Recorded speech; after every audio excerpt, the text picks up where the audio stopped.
நாம்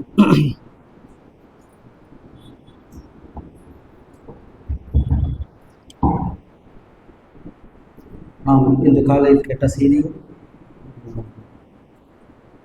இயேசு கிறிஸ்துவுக்கும் பிதாவுக்கும் உள்ள ஐக்கியத்தை மிக தெளிவாக பார்த்தோம். அதே போல தேவன்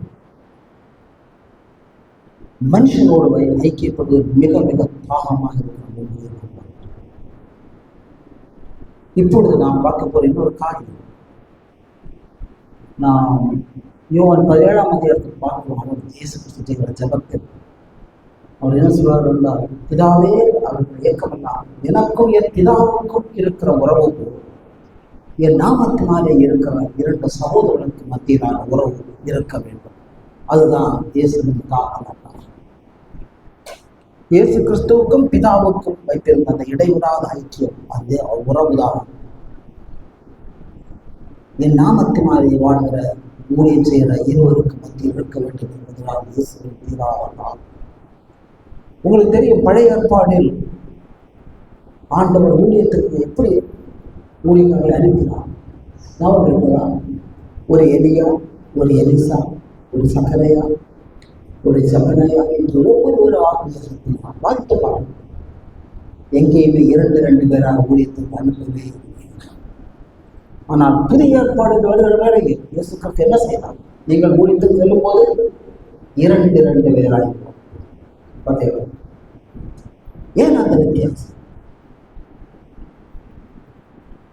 அதாவது பழைய ஏற்பாடு எந்த மனுஷனால் 2 பேர் மத்தியில் அவர்கள் ஒரு மனப்பட முடியவே இல்லை. 2 பேர் ஒரு மனப்பட முடியாத நிமித்தம் அவர்கள் செய்கிற ஊழியமோ பிரயோஜனமற்றது. ஆகவே தான் ஆண்டவர் தனித்தனியாக அளிப்பது.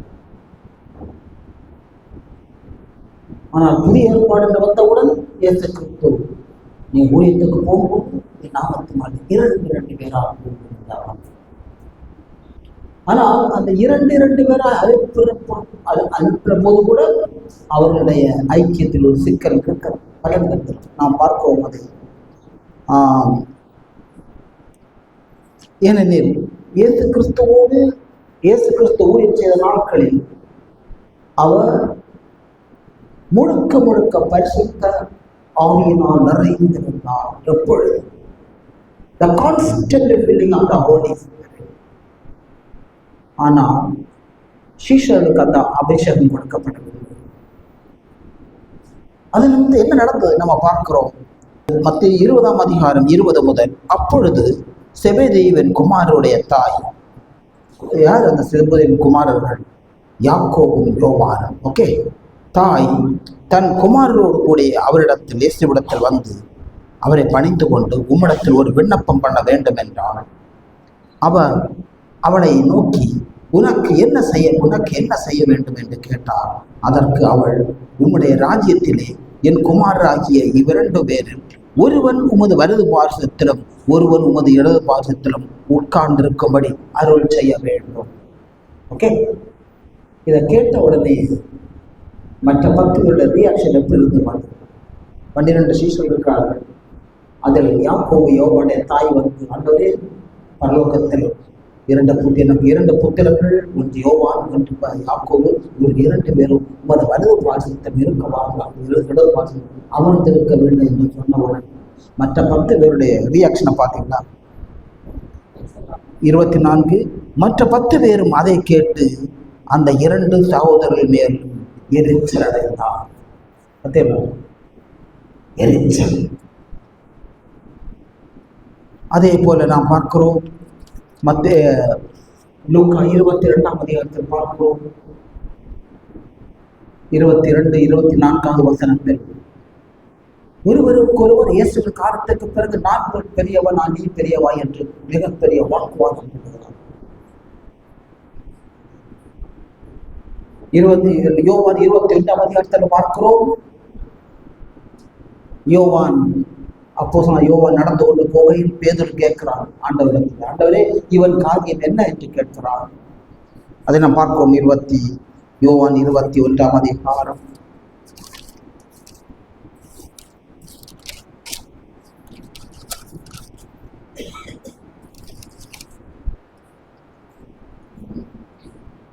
20 முதல். பேதுரு திரும்பி பார்த்து இயேசுவுக்கு அன்பாயிருந்தவனும் ராப்போஜனம் பண்ணுகையில் அவர் மார்பில் சாய்ந்து, ஆண்டவரே, உம்மை காட்டி கொடுக்கிறவன் யார் என்று கேட்டவருமாகிய சீஷன் பின்னே வருகிறதை கண்டான். யார் அதை? யோவான். அவனை கண்டு பேதுரு இயேசுவை நோக்கி, ஆண்டவரே, இவன் காரியம் என்ன என்றான். அதற்கு இயேசு, நான் வருமளவு இவன் இருக்க எனக்கு சித்தமானால் உனக்கு என்ன, நீ என்னை பின்பற்றி வா. அதாவது எப்படி இருக்குன்னா, உன் வேலை நீ பாரு, அவன் காரியத்தை நான் பார்த்து சொல்ற மாதிரி. ஏன் கேட்க வேண்டிய காரியத்தை நேருக்குமே பேதுரு யோவானிடமே கேட்கிறான். அதை கேட்க முடியாமல் இயேசு கிறிஸ்துவோட சொல்லி கேட்கிறான். எதை காண்பிக்கிறது? அவர்களுக்கு ஒரு மனம் திறந்த ஒரு குணம் இருக்கு. இப்படிதான் அந்த 12 சீசனுக்கு மத்தியில் எரிச்சல், ஒரு மனம் திறந்த உறவில்லாய். அதே போல நான் பெரியவரா நீ பெரிய வாக்குவாதம் இதுதான் வளர்த்து கொண்டிருந்தார். ஆகவே புதிய ஏற்பாடில் 2 பேரால் அனுப்பின பிறகும் இயேசு கிறிஸ்து வாஞ்சையாயிருந்த இருவரும் அந்த ஒரு மனப்பாடு, இருவர் ஒரு மனப்பட முடியவில்லை. அதுதான் முக்கியமான காரணம். ஆனால் என்ன நடந்தது பார்த்தீங்களா? அந்த ஒரு மனப்பட முடியாத அந்த சூழ்நிலையை ஆண்டவர் எப்படி அதை நீக்கி போட்டார்? அதான் மிக முக்கியமான காரியம். எபேசியர் புத்தகம்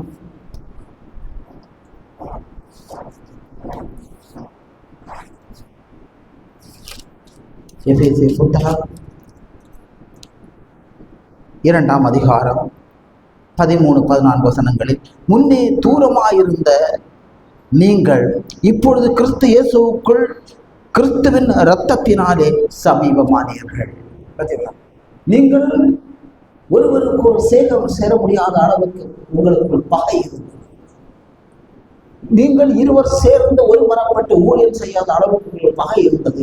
இப்பொழுதோ இயேசு கிறிஸ்து காலில் சென்ற இரத்தத்தினால் அந்த பகையை நீக்கி போட்டார். எப்படி எனில், அவரே நம்முடைய சமாதான காரணமாகி இரு திறத்தாரை ஒன்றாகி பகையாக நின்ற பிரிவினையாகிய நடுசுவரை தகர்த்தார்.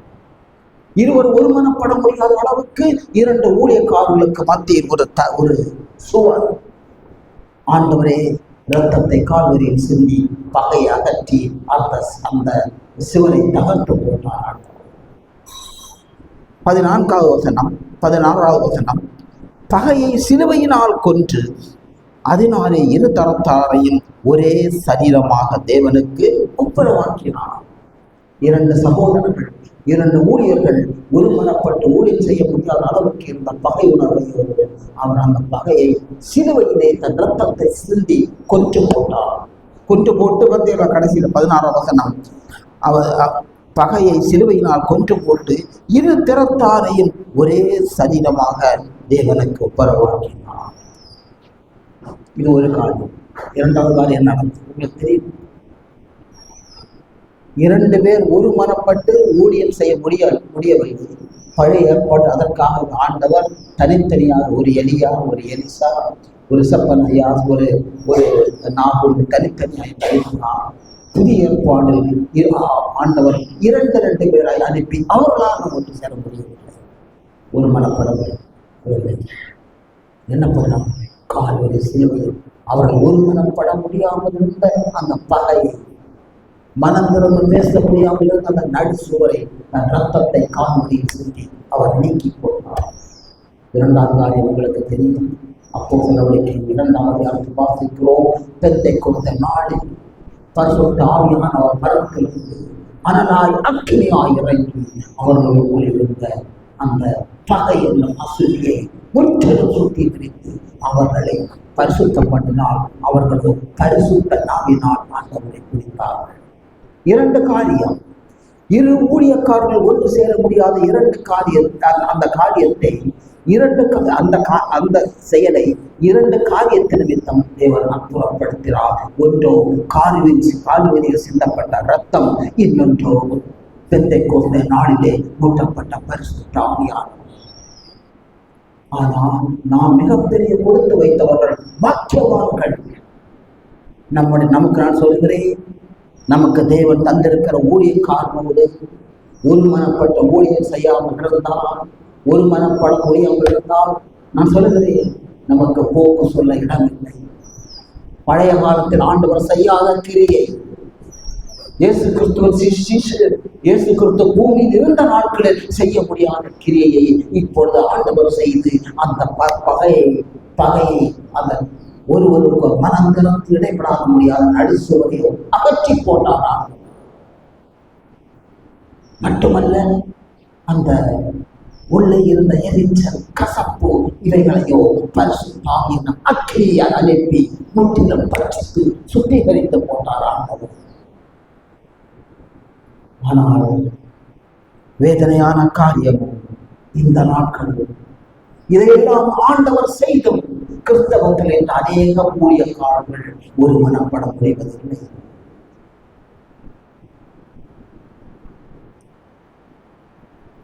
இன்றும் கிறிஸ்தவத்தில் போட்டி பொறாமை, இன்றும் கிறிஸ்தவத்தில் தேவன் தன் சொந்த ரத்தத்தை சிந்தி அகற்றின் அதே நடுசுவர் இவர்களுக்கு மத்தியில் எழுப்பிக் கொண்டிருக்கிறது. தேவன் தன் ரத்தத்தை சிந்தி சுத்திகரித்த அதே பகை உணர்வு இன்றும் இருக்கிறது. இதுதான் மிக மிக வேதனையான காரியம். இயேசு கிறிஸ்து ஒரு காரியம் சொன்னார் தெரியுமா? யோவான் 14ஆம் அதிகாரம். இது ஒரு முக்கியமான வசனம். இந்த வசனத்தை வாசிக்கும் போது உங்களுக்கு சில கேள்விகள் வரலாம். யோவான் 14ஆம் அதிகாரம்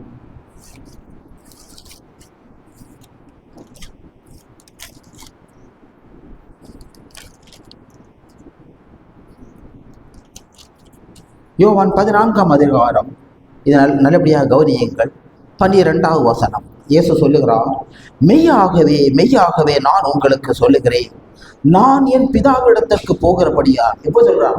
உயர்த்தெழுந்த பிறகு சொல்கிறான். பருவத்துக்கு போதப்படினான், நான் என் பிதாவிடத்திற்கு போகிறபடியினால் என்னை விசுவாசிக்கிறவன் நான் செய்கிற கிரியைகளை தானும் செய்வான். ஓகே, நான் செய்கிற கிரிகளை ஒரு விசுவாசம் இருந்தால் தானும் செய்வான். அடுத்ததை பாருங்க, செய்வான், இவைகளை பார்க்கணும் பெரிய கிரிகளை செய்வான். அதான் முக்கியம். நான் செய்த கிரிகளை ஒருவன் பூமியில செய்வான் விசுவாசம் இருந்தால். ஆனால் நான் செய்ததை விடவும் என் ஊழியக்காரன் பெரிய கிரிகளை செய்வான். எந்த பெரிய கிரிகள்? எது அந்த பெரிய கிரிகள்? ஞாபகம் இருக்கிறதா? இயேசு கிறிஸ்து பூமியில் வாழ்ந்த நாட்களில் தன்னோடு இருந்த 2 சீஷர்களுக்கு மத்தியில் இருந்த பகை உணர்வை ஆண்டவரால் அகற்றவே முடியவில்லை. பூமியில் வாழ்ந்த நாட்களில் அவர்கள் இருவருக்கு மத்தியில் மனம் திறந்து பேச முடியாத, பழக முடியாத நடுச்சுவரை அவராகவே அகற்ற முடியவில்லை. ஆனால் அவர் தன் ரத்தத்தை சிந்தி கால்வெளியில் மறைத்து அவன் உயரத்திலிருந்து பரலோகத்துக்கு சென்று அங்கிருந்து அக்கினி அனுப்பிவிடுவதால் அது அகற்றப்பட்டது. ஆகவே சொல்கிறான், நான் செய்ய முடியாத கிரியை என்று ஒன்று உண்டு என்றால் அற்புதங்களை செய்தேன், அதிசயங்களை செய்தேன், கடலில் நடந்தேன், இறந்தவர்களை உயிர்த்தெழப் பண்ணினேன். ஆனால் என்னால் என்னோடு இருந்த 2 சகோதரர்களை ஒரு மனப்பட செய்ய முடியவில்லை. அந்த கிரியை நீங்கள் செய்யலாம். ஏனெனில் எனக்கு செய்ய முடியாத தடையாயிருந்ததோ, நான் உயிர் வாழ்ந்த நாட்களில் ஒன்று முதல் காரியமோ பரிசுத்த அக்கினி பரத்திலிருந்து இறங்கவில்லை. இப்பொழுது வந்து இறங்கி உங்களை ஆழமாய் சுத்திகரித்திருக்கிறது. இன்னொன்றோ நமக்குள் இருந்த பகை உணர்வை பரிசுத்த அந்த ரத்தத்தினால் முற்றிலும் சுத்திகரித்து கொண்டார். மறந்து விடாதீர்கள், பழைய ஏற்பாடில் எந்த மனுஷனுக்கும் பாவம் சுத்திகரிக்கப்படவில்லை. பழைய ஏற்பாடில் மனுஷன் செய்த பாவம் சுத்திகரிக்கப்படவில்லை. அவன் பலி கொடுக்கிற வேளையில் அந்த பாவமோ மூடப்பட்டது.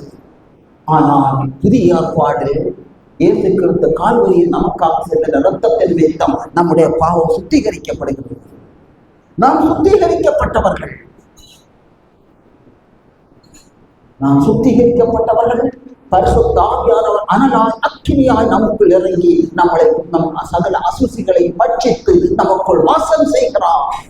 இப்பொழுதும் தேவன் எனக்கு தந்திருக்கிற சகோதரனோடு நான் மனம் திறந்து பழக முடியவில்லை, பேச முடியவில்லை.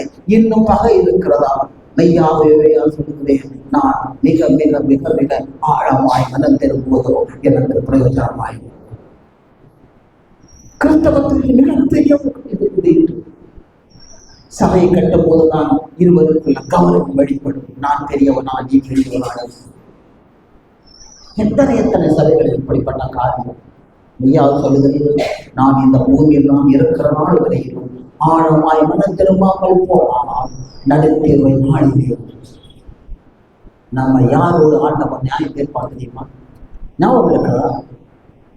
தானியேல் அதனுடைய 3 நண்பர்கள், பழைய ஏற்பாட்டுக்கு புதிய ஏற்பாட்டதை தானியேலுடைய 3 நண்பர்கள் 7 தடவை வெப்பம் அதிகரிக்கப்பட்ட அக்கினியில் கிடக்கிறார், போடப்பட்டார். ஓகே, அக்கினியில் போடப்பட்டு ஒரு சில நிமிடங்களுக்கு மத்தியில் அந்த நெபுகத்நேசர் ராஜாவை பார்க்கிற வேளை அங்கே 4வது இன்னொரு அங்கே வந்திருக்கிறார் ஒரு தேவதூதன். நான் 3 பேரை எல்லாம் போட்டு இப்போது 4வதாக இன்னொரு ஆள். யார்? தேவன். ஏன் அந்த 3 பேருக்கு மத்தியில் தேவன் வந்தான்? அந்த 3 பேருக்கு மத்தியில் தேவன் வந்தது பழைய ஏற்பாடு. அவர்களுக்கு கொடுக்கப்பட்ட சொற்ப வெளிச்சத்திலும் அவர்களுக்குள் அந்த 3 பேருக்குள் ஒரு மேன்மையான ஐக்கியம், ஒரு மேன்மையான உறவு. அது நிமித்தம் தான் அவர்கள் மத்தியில் ஆண்டவர் வருகிறார். வேதனையான காரியம், புதிதும் ஜோகமான இந்த காரிய நாட்களில் அநேக ஊழியர்களுக்கு மத்தியில் தேவன் வர முடிவதில்லை. என் நாமத்தினாலே எங்க 2 பேர் மத்தியில் இருக்காரோ அவர்கள் மத்தியில் நான் இருப்பேன் என்று சொன்னவர் தேவன் அநேகருக்கு மத்தியில் இருக்க முடிவதில்லை. ஏனெனில் எல்லாமே நான் தான் ராஜா, நான் தான் மந்திரி என்று அதே மனப்பான்மையோடு 8 மேய்ப்பர்கள் ஒரு சபையை நடத்துகிறார்கள், ஊழியம் செய்கிறார்கள்.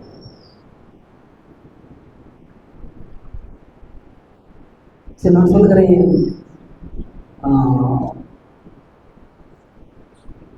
1 Corinthians 13 ஆண்டவருடைய அன்பை பற்றி, தேவ அன்பை பற்றி சொல்லிக் அன்புடைய பிரத்யேக சுபாவம் என்னது? அன்பானது எதையும் தாக்கும், அன்பானது எதையும் சகிக்கும். வேதனையான காரியம் என்று ஊழியர்கள் ஒருவருக்கொருவர் தாங்க முடிவதில்லை, ஒருவருக்கொருவர் சகிக்க முடிவதில்லை. ஆனால் ஒரு காரியம், நாம் ஒருவருக்கும் சகிப்பதற்கும் தாங்குவதற்கும் ஒருமனப்பட்டு ஊழியம் செய்வதற்கு வேண்டிய காரியங்களை முற்றிலும் ஆண்டவர் செய்து முடித்து விட்டார். இனிமேல் நமக்கு போக்கு சொல்ல இடமே இல்லை. இந்த நாட்களிலாவது நாம் மறந்து உதாரணமாக அப்படி எரிச்சலோடு வாழ்ந்த அந்த சீஷர்கள் ஒருவருக்கும் ஒரு நான் பெரியவனா, நீ பெரியவனா என்ற வாக்குவாதம் போல் வாழ்ந்தவர்கள், மனம் திறந்து பேச முடியாமல் வாழ்ந்த அந்த சீஷர்கள் பாருங்கள். முதலில் அந்த பரிசுத்த ரத்தம் அந்த கல்வாரியின் ரத்தம் சிந்தப்பட்ட பிறகு, அதன் பிறகு பரிசுத்த ஆவியானவர் அக்கினியினால் அவர்களுக்குள் இறங்கின உடனே நடந்த மாற்றத்தை பாருங்கள். ஞாபகம் இருக்கிறதா? யோவான் போகிற வேளையில் பேதுரு சொன்னான், ஆண்டவரே அவன் காரியம் என்னவென்று கேட்டான். நேரே கேட்ட என்ன அவன் காரியம் ஆச்சு, நேரே கேட்டிருக்கலாம், நேரே மனம் திறந்த பேச விருப்பம் என்ன? ஆண்டவரே அவன் காரியம் என்ன என்ன நடந்து பார்த்தீர்களா? யோவான் 5ஆம் அதிகாரத்தில் பாருங்க, அப்போஸ்தலனுடைய 5ஆம் அதிகாரம் 17வது வசனம் பாருங்க. அது வர பாருங்க, அவர்கள் இருவரும் ஒரு மனப்பட்டு ஊழியம் செய்வார்கள். அவர்கள் இருவரும் ஒரு மனப்பட்டு ஊழியம் செய்தார்கள். நடந்தது சபையில் நாளுக்கு நாள் அநேக சீஷரை, அநேகரை சீசராக தங்களை அர்ப்பணிக்கிறார்கள், அநேகர்கள் ரட்சிக்கப்படுகிறார்கள்.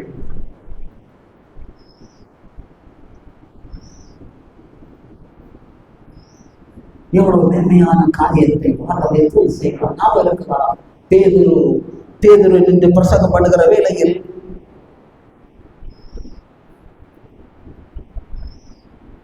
ஒரே நேரத்தில் பரிசுத்த ஆவியினால் அபிஷேகம் நிறைந்து அவன் அனல் நிறைந்தவனாய் பிரசங்கம் பண்ணுகிற வேளையில் ஒரே நாம் வாசிக்கிறோம், அதை ஒரே நாளில் 2ஆம் அதிகாரம் அப்போ 2ஆவது வாசிக்கிறோம், ஒரே நாளில் 3000 பேர் ரட்சிக்கப்பட்டார்கள். அதற்கு பிறகு பார்க்கிறோம், ஒரே நாளில் 5000 பேர் ரட்சிக்கப்பட்டார்கள். 4ஆம் அதிகாரத்தில் பார்க்கிறோம், இதெல்லாம் எப்பொழுது நடந்ததுன்னா முக்கியமான காரியம். எப்பொழுது நடந்தது? இருவர் ஒருமனப்பட்ட போது. சபையை பெரியதா கட்டுவதற்கு, அநேகர் சபைக்குள் கொண்டு வருவதற்கு, தேவனுடைய பார்வைக்கு மேன்மையானதெல்லாம் தங்களை தரை மட்டும் தாழ்த்தி தங்கள் முகத்தை பூர்ணியில் புதைத்து எனக்கு தந்திர சகோதரனை நாம் முழு மனதோடு ஏற்றுக்கொண்டு எவ்வளவு கவனமாய் ஊர்மனப்படுத்தினாமோ அவர்களுக்கு மத்தியில் ஆண்டவர் இருந்து மனுஷனுடைய கிரியை என்ற ஆண்டவருடைய கிரியை அங்கே நடப்பதை நாம் பார்க்க முடியும்.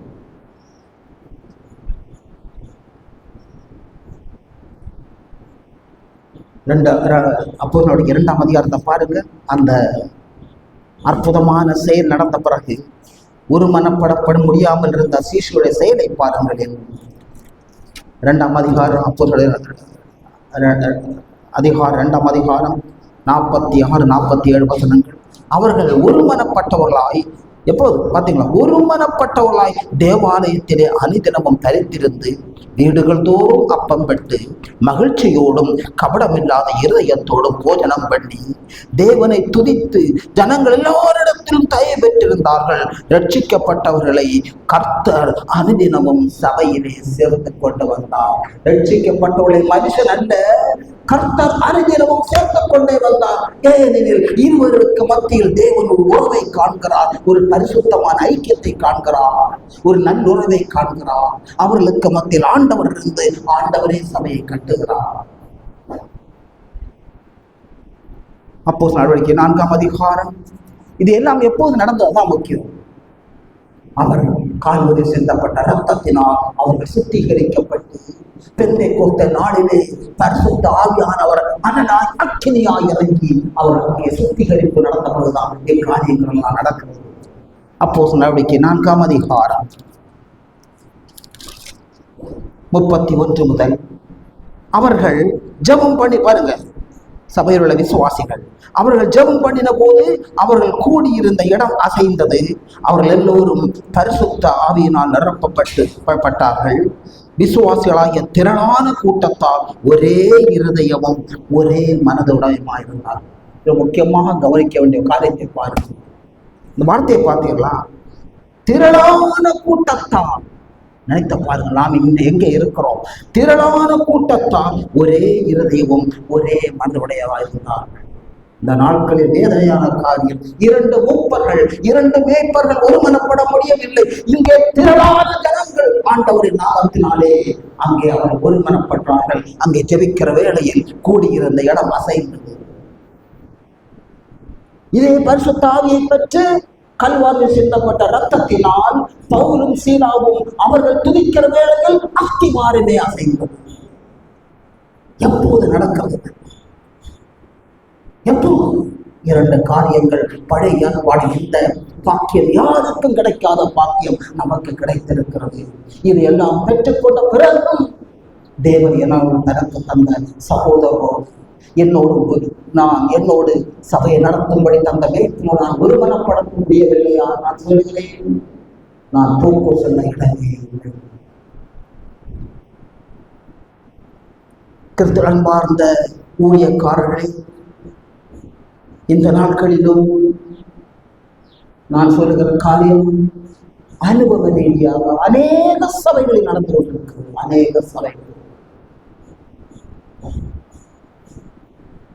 இயேசு கிறிஸ்து சகல பரிசுத்த அலங்காரத்துடனே வானத்தை பூமி படைத்த ஆண்டவர் சிங்காசனத்தை அமர்ந்திருக்கிறவர் கீழே இறங்கி வந்து ஒரு சாதாரண சகோதரனுடைய கால்களை கழுவுகிறார். பார்த்தீங்களா? கால்களை கழுவுகிறார். தன் அதிகாரத்தை எல்லாம் அவர் மாற்றி வைத்து விட்டார். தன்னுடைய கர்த்தத்துவத்தை எல்லாம் மாற்றி வைத்து விட்டார். பிதா அவரை விட்டு விலகவே இல்லை. தெரியுமா? அவரிடத்தில் மனம் தாழ்மை. இன்று ஊழியர்களுக்கு மத்தியில் காண முடியாத மிகப்பெரிய ஒரு வேதனையான காரியம், ஒருவருக்கு ஒருவர் தங்களை தாழ்த்த முடியவில்லை. ஆகவே நான் சொல்லுகிறேன், தேவன் சபையை கட்டும் போது எந்த மனுஷனையும் எந்த ஊழியக்காரரை நம்பி தேவன் சபையை கட்டுவதே இல்லை. ஆனால் நான் சபை மேய்ப்பனாக இருக்கலாம், ஊழியக்காரனாக இருக்கலாம், எனக்கு நான் செய்கிற காரியங்கள் அங்கே அமர்ந்திருக்கிற சகோதரர்களுக்கு அவர்களுக்கு வேதனையை உண்டு பண்ணுவதாக இருந்தால் நான் சொல்கிறேன், நான் 10 மடங்கு நான் தேவனுக்கு பதில் சொல்லி ஆக வேண்டும். தேவன் மோசேயின் தேவன். ஆகவே இந்த நாட்களில் அவர்கள் நடுக்கத்தோடு பயத்தோடு நாம் உதவி செய்யும் ஆண்டவரே, துணைத ஜீவனமான இந்த காலத்தில் எனக்கு நீ வந்திருக்க உடல் ஊழியக்காரனோடு நான் ஒன்றுபட முடியவில்லை. என்னை தாழ்த்தி என் முகத்தை புழுதியில் போட்டு நான் என் உணக்கால் உடல் ஊழியக்காரனோடு நான் ஒன்றுபட்டால் வாசி பார்த்தீங்களா 4ஆம் அதிகாரத்துல அப்போது நான் திரளான ஜனங்கள் ஒரு மனப்பட்டார்கள். அங்கே தேவ பிரசன்னம் இறங்கும், அங்கே தேவன் இருப்பார். தேவனுடைய வல்லமையான காரியங்களை பார்க்க முடியும். இந்த நாட்களிலாவது நம் தம்மை தாழ்த்தி முகத்தை புழுதியில் துதிப்போம்.